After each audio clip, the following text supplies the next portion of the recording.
Welcome to Everyday English Tips. Today's story is titled Zero to Hero, the Girl Who Didn't Wait for Luck. This is the powerful and emotional journey of a girl named Emily, who lived in a small town in the United States. Emily didn't come from money, she didn't have powerful connections, and no one handed her an easy life. In fact, she had every reason to give up. She was surrounded by doubt, rejection, and struggle. But what she did have was a dream and a burning desire to change her life. While many waited for the perfect opportunity, Emily built her own. This is her story of how a girl with no support, no shortcuts, and no luck became a hero in her own life.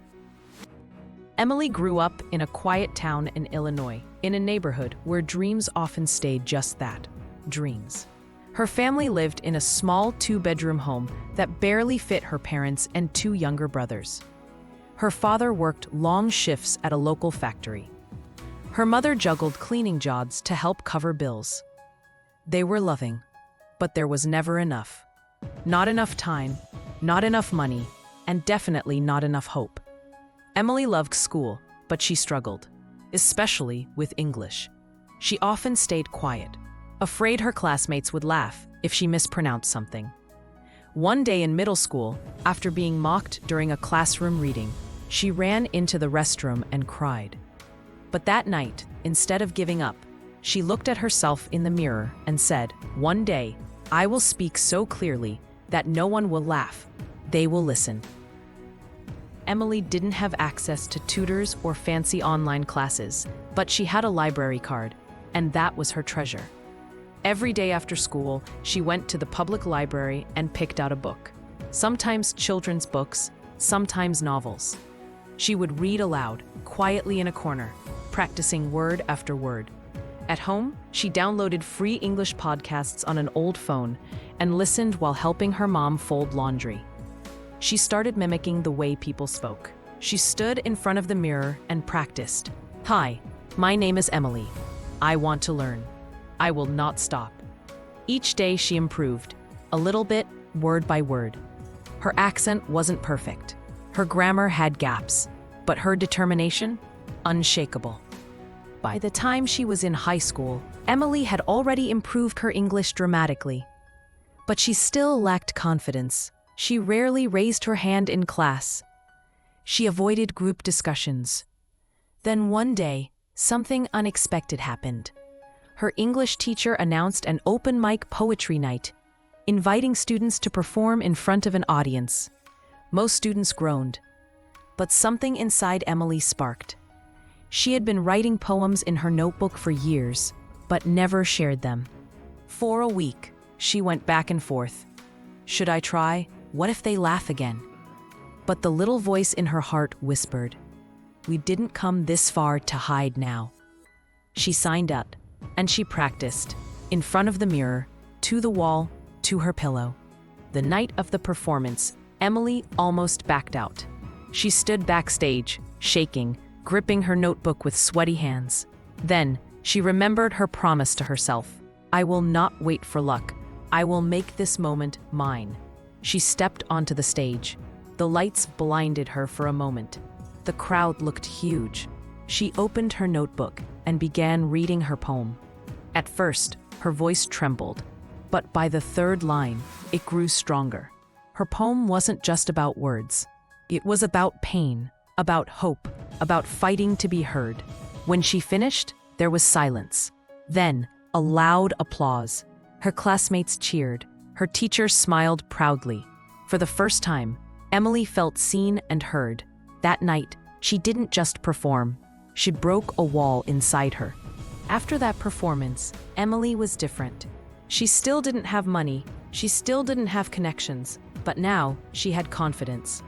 She began volunteering at the library where she once studied alone. She led small English reading groups for immigrant kids and younger students who felt shy like she once did. Each weekend, she taught simple grammar and helped them build confidence, just like she had. She didn't get paid. She didn't care. She was building something bigger, herself. When it came time for college applications, Emily knew she didn't have the money for expensive universities. But she applied anyway. She wrote a powerful essay about her journey, about learning English in front of a mirror, about turning pain into progress. That essay caught the attention of a local community college. They offered her a partial scholarship and a work-study job in the college library. She accepted it with tears in her eyes.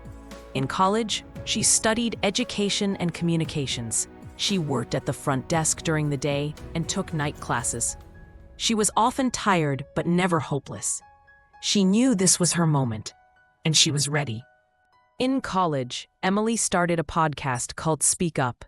In it, she shared short motivational stories, language tips, and personal experiences from her own learning journey. At first, only 10 people listened, then 50, then 500. Her honesty, her voice, and her passion touched people, especially students who were scared to speak English. She began getting emails. "Your podcast gave me courage. Thank you, Emily. I spoke in class today." She realized she was no longer just learning, she was leading. By the time she graduated, Emily had thousands of podcast followers, a growing YouTube channel, and a plan. She started her own online program called From Mirror to Mic, a course that helps people speak English confidently, starting from zero. Her story was featured in a national magazine under the title, "The Girl Who Didn't Wait for Luck." She was invited to speak at schools, libraries, and youth events. Wherever she went, she shared her truth. You don't need luck. You need a reason. And then you need to start. She wasn't a millionaire. She wasn't on TV. But she was living her dream and helping thousands chase theirs. Today, Emily is a successful coach, author, and podcast host. She still lives simply. She still keeps the notebook that held her first poem. She still tells her students to talk to the mirror when they're afraid. But most importantly, she still reminds them, you don't need to wait for someone to rescue you. You don't need to wait for perfect English, for money, or for the right time. You don't even need to wait for luck. All you need is to start, to keep going, and to believe.